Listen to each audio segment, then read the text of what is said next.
And when it tumbled end over end, I think it catapulted me into the air.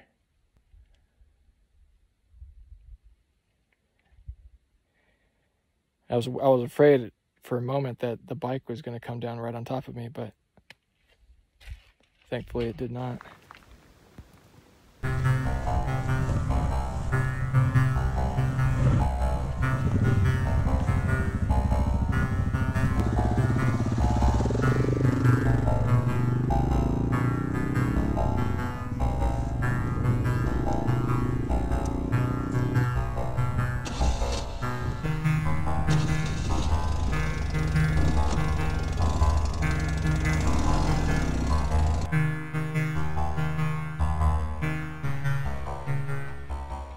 Things haven't quite gone as planned so far.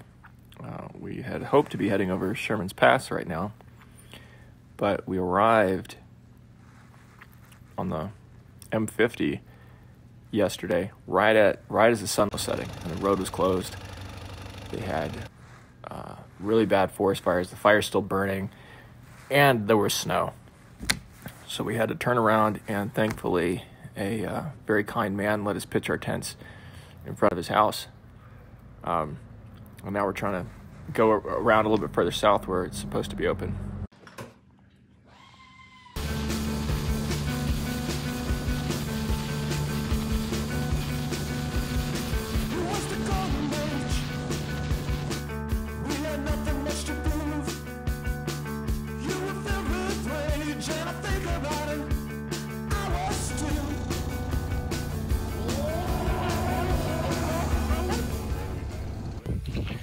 We're getting close to Death Valley. Temperature's getting a lot warmer. There's a little town called Corona that everybody seems to think is totally a terrible place. It stinks and there's nothing there. Multiple people have told us this. And then right after that, there's going to be a dirt road, and that's going to take us into Death Valley and away from any source of water or gas. So that's when the adventure really begins.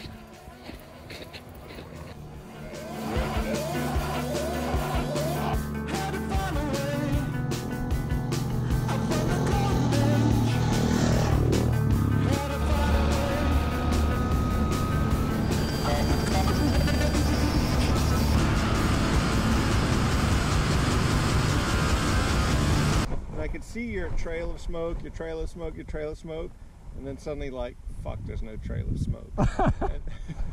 Give me a hand.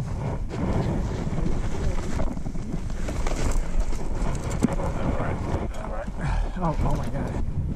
Like I was gonna say, right, no more off-roading. But it looks like, you know, but it looks like it may be more serious than that even.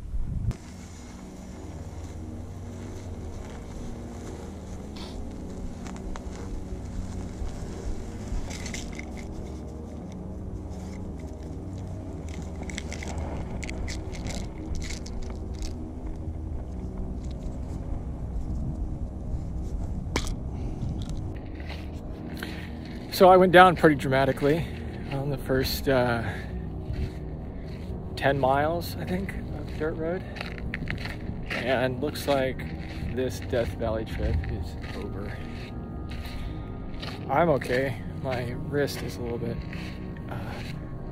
bruised up, so just taking some precautions. But I'll show you. Check-in's there. The bike landed here.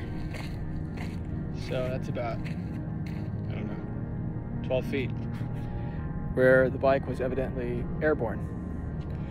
And I landed another 10 feet, or 12 feet, over here. That's where I landed. Looks like a hand or something. So all in all, looks like I took about a 25-foot leap. Pretty special. I feel pretty good given that. Bike's a little fucked up. Headlight popped out. Look at this.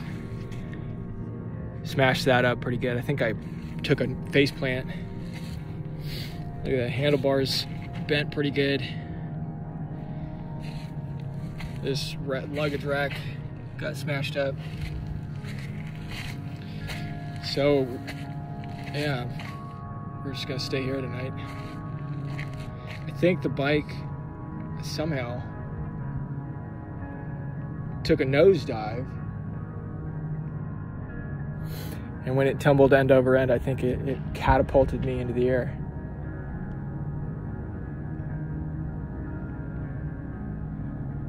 I was afraid for a moment that the bike was going to come down right on top of me, but thankfully it did not. So we'll see tomorrow how my wrist is feeling. Hopefully it's I don't think it's broken or anything. I can move it, but it's, you know, it's my throttle wrist, so that's a little tricky. And I'm gonna put the bike back together as best as I can. Mo's gonna ride back into town and see if he can get a trailer or something so we can get the bike off of the dirt road. We're only 20 miles or so, or less maybe, from the pavement, and see what we can do in town. Figure it out from there.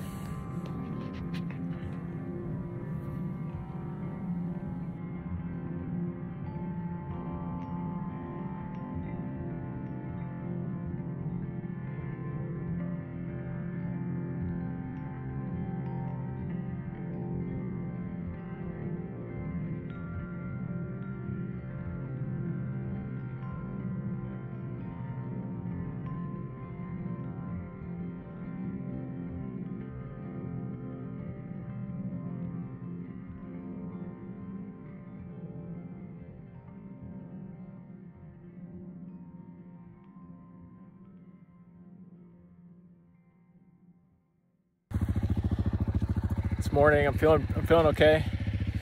My wrist is feeling okay, so we got everything strapped up on the bike, and I'm gonna try to ride it out of here.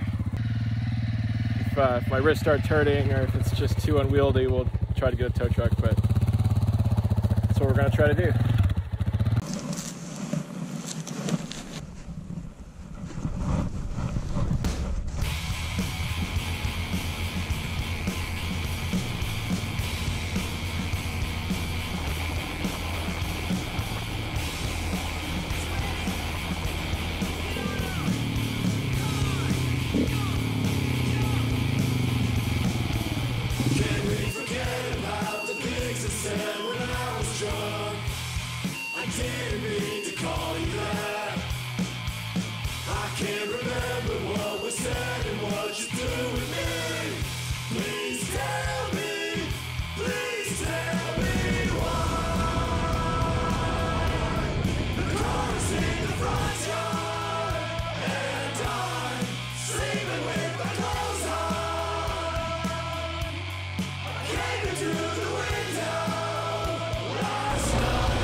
We made it bad water. Mo and I split up today. He went to do some dirt, and I'm doing the Death Valley tour. This is the lowest place in the United States, and I think the second lowest place on Earth. We're some 200 feet below sea level, or some distance below sea level anyway. All right, back on the road. I gotta finish this loop before the sun goes down. It's a race against time.